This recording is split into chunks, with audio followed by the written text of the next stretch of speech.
ஒன்று கூடியிருக்கும் அனைத்து உறவுகளுக்கும் அன்பான மாலை வணக்கம். ஒரு சிறப்பான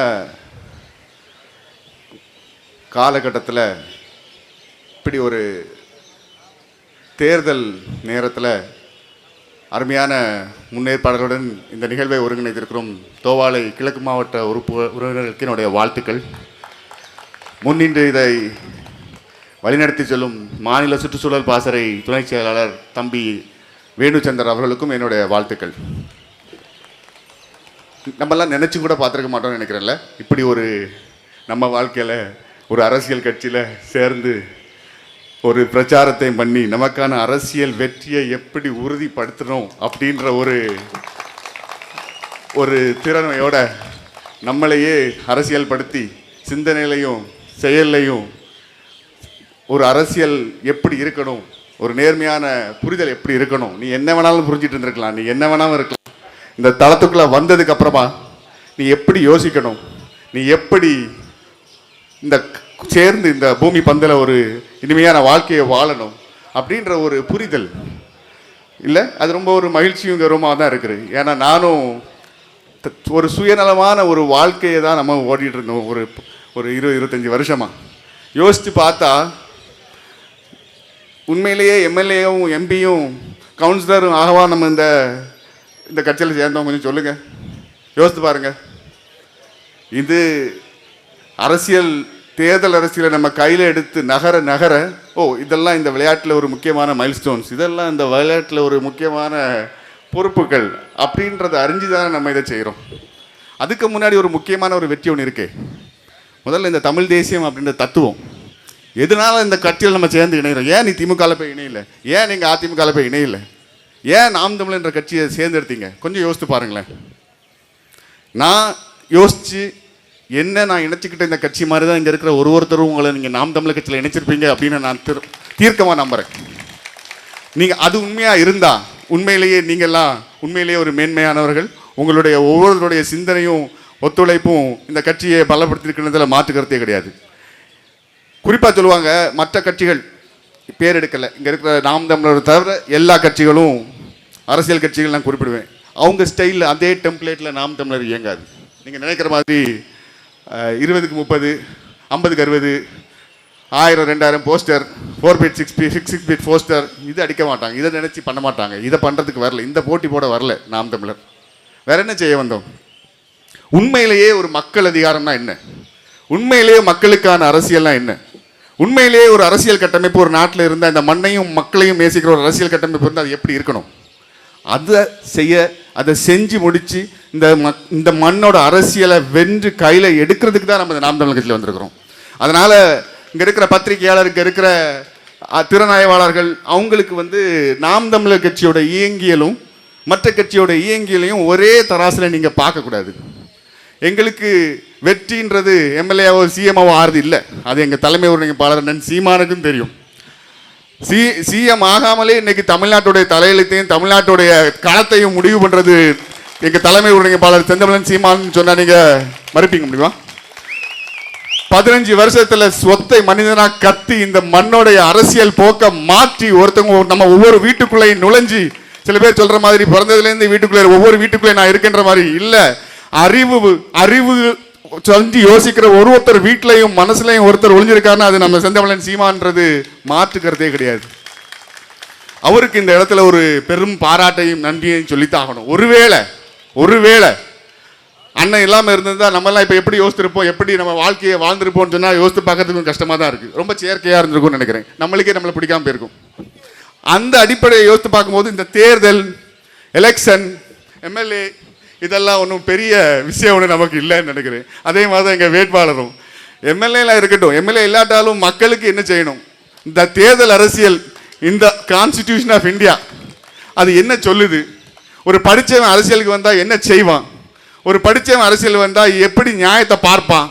எப்படி இந்த ப்ராசஸ், இந்த வழிமுறைகளை தெரிஞ்சுப்பான்? அதை எப்படி ஒரு மாலையாக கோர்ப்பான்? இதுதான் நாம் தமிழர் கட்சி அரசியல். அதை தான் எங்கள் வேட்பாளர் செஞ்சு வந்துட்டு இருக்காங்க. கடந்த 2 வருடமாக நான் அவங்க கூட ட்ராவல் பண்ணிட்டு இருக்கிறேன். அதில் எனக்கு பார்த்து நான் தெரிஞ்சுக்கிட்டதில் என்னென்னா, ஒரு அரசியல்வாதித்தனம் அப்படின்றது எப்படின்னா எவ்வளவு அருமையாக எவ்வளவு லாவகமா எவ்வளவு சீக்கிரமா நீங்க அந்த பிரச்சனையினுடைய ஆழத்தை புரிஞ்சு அந்த பிரச்சனையோட தன்மை அறிஞ்சு அதை தீர்வை நோக்கி நகர்த்துறது தான் ஒரு உண்மையான அரசியல்வாதியோடைய அடையாளம்.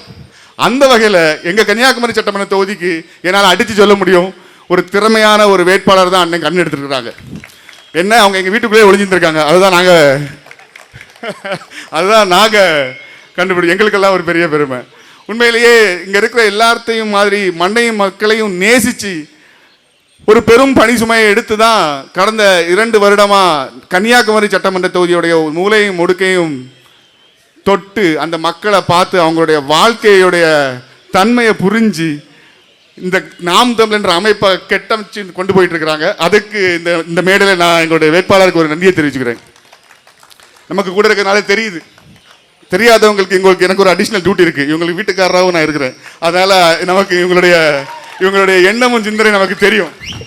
அதே மாதிரி உண்மையிலே சொல்கிறேன், கன்னியாகுமரி சட்டமன்ற தொகுதியில் நாம் தமிழர்களுடைய கட்டமைப்பு இங்கே பார்க்கலாம். நீங்கள் நாம் தமிழர் கட்சியோட கட்டமைப்பு ஒருத்தரும் 10-12 வருஷமா பயணிச்சு இந்த அமைப்பு எப்படி தூக்கி நிறுத்தணுன்ற அவனால வேலை பண்ண முடியாது, அவனால பொருளாதாரம் இல்லை, இருந்தாலும் கூடி இந்த அமைப்பை மிக வலிமையா கட்டமைச்சிருக்கிற கன்னியாகுமரி சட்டமன்ற தொகுதி உறவுகள், நிர்வாகிகள், உறுப்பினர்கள் உங்கள் எல்லாத்துக்கும் என்னுடைய வாழ்த்துக்கள். ஒரு மிக முக்கியமான காலத்தில் நம்ம இந்த இடத்துல நிற்கிறோம். தேர்தல் 2026. நம்பிக்கையோடு இருங்க. இந்த தேர்தல் நமக்கான ஒரு தேர்தலாக அமையும். இந்த தேர்தல் நம்மளுக்கு ஒரு நிறைய மக்களுக்கு ஒரு நல்ல பாடத்தையும் ஒரு வழிகாட்டலையும் தந்திருக்குது. ஒரு அரசியல்வாதினா என்ன, எப்படி இருக்கணும், ஒரு கட்சி எப்படி நகரணும், மக்களுக்கான சிக்கையை எப்படி தீர்க்கணும், அது எல்லாத்தையுமே நம்ம பேசலை, செஞ்சுட்டு வந்திருக்கிறோம். அது தோவாளையாக இருக்கட்டும், அது அகசீஸ்வரம் பிளாக்காக இருக்கட்டும், இங்கே இருக்கிற 53 பஞ்சாயத்துக்குள்ள பிரச்சனையாக இருக்கட்டும், இங்கே இருக்கிற மக்களுடைய வாழும் தன்மையாக இருக்கட்டும், இதை எல்லாத்தையுமே அறிஞ்சு அந்த மக்களுடைய மனதோட வென்று எங்களுக்கான வெற்றியை நாங்கள் உருவாக்கி வந்திருக்கோன்றத மறுக்க முடியாத உண்மை. இந்த வெற்றி இந்த தேர்தலில் ஒரு பெரும் ஆதரவை நமக்கு பெற்றுத்தரும். ஏன்னா இந்த தேர்தல் அரசியல்ன்றது கொஞ்சம் நல்ல இன்ட்ரெஸ்டிங்காக தான் இருக்குது. பெரிய விஷயம் ஒன்றும் இல்லை. இங்கே இருக்கிற நமக்கு எதிராக போட்டிடுற அண்ணமாரு, மாற்று கட்சியில் இருக்கிற நம்ம அண்ணமாரு ஒன்றும் பெரிய திறமை படித்தவங்களோ ஆற்றல் படித்தவங்களோ ஒன்றும் கிடையாது. அந்த காலத்தில் ஜெயலலிதா அம்மா, கருணாநிதி ஐயா அப்படின்ற ஒரு பெரிய குடையலுக்கு கீழே வெற்றி பெற்றுக்கிட்டு இன்னைக்கு அந்த அரசியல் கட்டமைப்புகள் கீழே உள்ள கவுன்சிலர்மாரை கைக்குள்ளே வச்சுக்கிட்டு நீங்கள் ஒரு அரசியல் ஸ்டெபிலிட்டியாக ஒரு பவர் சென்டர் நீங்கள் இருக்கிறீங்க. அதை நாங்கள் உடைப்போம், அதை நாங்கள் நிச்சயமாக உடைப்போம், அதை நாங்கள் உடைச்சிக்கிட்டே இருக்கிறோம். உங்களோட காலுக்கு அடியிலேயே உங்களுக்கு குழி தோண்டிட்டு இருக்கோன்றது உங்களுக்கு கூடிய விரைவில் தெரியும். அது கன்னியாகுமரியில் நிச்சயமாக நடக்கும். இதில் இன்னொன்று இருக்குது. சீமானண்ணன் அப்படின்ற அவருடைய தத்துவம் சீமானிசம்ன்றது ஒரு காலத்தில் கேள்விக்குள்ளியா ஒரு கேளிக்கையார் தோணுது. இன்னைக்கு அதுதான் இன்னைக்கு நம்ம மாநிலத்தோடைய ஒரு அடையாளமாகவே மாறி இருக்கின்றது, மாற்றுக்கிறதே கிடையாது.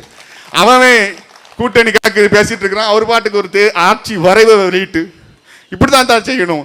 நம்மளுக்கு உண்மையிலேயே வாழ்த்து சொல்றதா இருந்தால், ரொம்ப பாராட்டுறதா இருந்தால் அந்த ஆர்டிஃபிஷியல் இன்டெலிஜென்ஸ் ஏஐ இதை தான் சொல்லணும். கரெக்டாக அண்ணன் கையில் மாட்டின ஒரு பிரம்மாஸ்திரம் மாதிரி விழுந்துச்சு. நான் பார்க்குறேன் இந்த வாட்டி இந்த தேர்தலில் அவர் நினைக்கிறத காட்சிகளாக கொண்டு மக்களுக்கு எளிமையாக புரிய வச்சு அவர் பாட்டுக்கு ஒரு வேற ஸ்டைலில் இந்த அரசியலை கட்டமைச்சு கொண்டு போயிட்டு இருக்காரு. பெரிய பிரம்மாண்டமாக பெரிய 1000 கணக்கில் 200 கணக்கில் சேரை போட்டிங்கன்னா ஒரு பெரிய பலம் இருக்கிறதா ஒரு கூட்டணி கணக்குகள் நீங்கள் நினைக்கிற இந்த போலி அரசியல்வாதித்தனம் நாங்கள் நடத்தின திருச்சி மாநாட்டில் பார்த்தா சுக்கு நூறாக உடஞ்சிருச்சு. அதுக்கு நானே சாட்சி, இங்கே இருக்கிற என்னோட இருக்கிற அத்தனை நிர்வாகிகளும் சாட்சி. அந்த அன்னைக்கு மாலையில் அத்தனை பேரும் உடல் கஷ்டப்பட்டு சோகப்பட்டு இருக்கும் போதும் கூட, சோர்ந்து இருக்கும்போது கூட ஒரு நிறைவு இல்லை. 5 லட்சம் பேர் கூடி நிற்கும் போது ஓஹோ நம்ம ஜெயிச்சுட்டோம் மாறா அப்படின்ற ஒரு உண்மையான உணர்தலை இந்த இடத்துல உணர்ந்தோம். அதே அண்ணன் சீமானுக்கும் அதே மாதிரியான ஒரு உணர்வுகள் இருந்துன்றது மறுக்க முடியாத உண்மை. இந்த அரசியல் நான் சொன்ன மாதிரி என்னோட பெரிய ஃப்ளெக்ஸா நீ வைக்கிறியா, உன்னோட பெரிய ஃப்ளெக்ஸா நான் வைக்கிறேன்ற கதை இல்லைம்மா. நீ மக்கள் மனதை அழகா வெல்லுறியா, அவங்களுக்கான ஒரு அரசியல்வாதியா ஒரு அரசியல் கட்டமைப்பை எப்படி நீ அவங்களுக்கு யூஸ் பண்ணி அவங்கள நீ அவங்களுக்கான ஒரு அரணா இருக்கணும் அப்படின்றது தான் இங்கே உள்ள கேள்வி. அதை மிகச்சிறப்பாக தமிழ்நாடு முழுக்கும் இன்னைக்கு செஞ்சு வந்துட்டு இருக்கிற நாம் தமிழர் கட்சி இந்த சட்டமன்ற தேர்தலில் அவர்களுடைய அடையாளத்தை மிக வலிமையாக நிறுவும். அதில் மாற்றுக்கிறதே கிடையாது.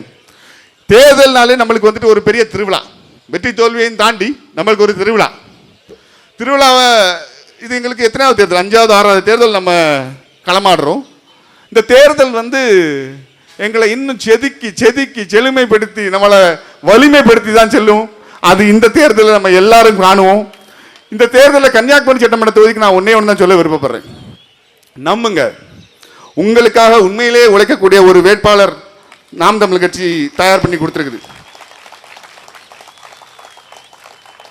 பல விஷயத்துக்காக ஓட்டு போடுவோம், ஜாதி, என் மதம், அதெல்லாம் எல்லா கணக்கையும் பார்ப்பாங்க. இந்த திராவிடம் சாதியை அழைச்சிட்டுன்னு சொல்லுவாங்க. ஆனால் அது தேர்தல் நேரத்தில் மட்டும்தான் கொஞ்சம் தலையை தூக்கும், ரொம்ப நல்லா தூக்கும்.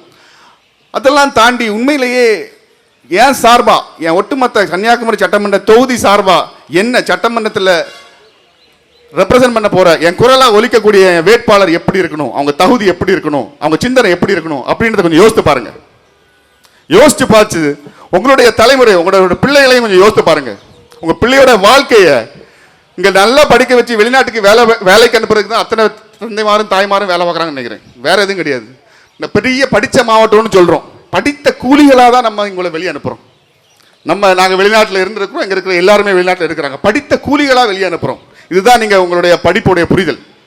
ஒரு ஒரு ஒரு இண்டஸ்ட்ரியை கையில் எப்படி எடுக்கணும், ஒரு தொழில் சூழலை எப்படி உருவாக்கணும், அதுல இருந்து ஒரு தரத்தான பொருளாதாரத்தை எப்படி கொண்டு வரணும், அதை என் கையில் எப்படி வைக்கணும், அது அடுத்த வருங்காலங்களுக்கு நம்ம பிள்ளைங்களுக்கு எப்படி அதை உருவாக்கி அமைக்கணும், எந்த ஒரு விஷயம் இல்லாம வெறுமனே எம்எல்ஏவும் எம்பியாவும் ஆட்சி அமைக்கிறதுக்கு உங்களுக்கு வாய்ப்பை பயன்படுத்துகிறது எந்த விதத்தில் சார் நியாயம்? இத வலிமையா தேர்தல் களத்திலேயே நின்று மக்கள் விரும்புகிற சக்தியா, மக்கள் விரும்புகிற வேட்பாளர்களா, மக்கள் விரும்புகிற கவுன்சிலர்களா, மக்கள் விரும்புகிற கட்டமைப்பை மக்களுக்காக நாங்கள் உருவாக்கி எங்களுக்கான வெற்றியை நாங்களே உருவாக்குவோம். நன்றி, வணக்கம். நாம் தமிழர்.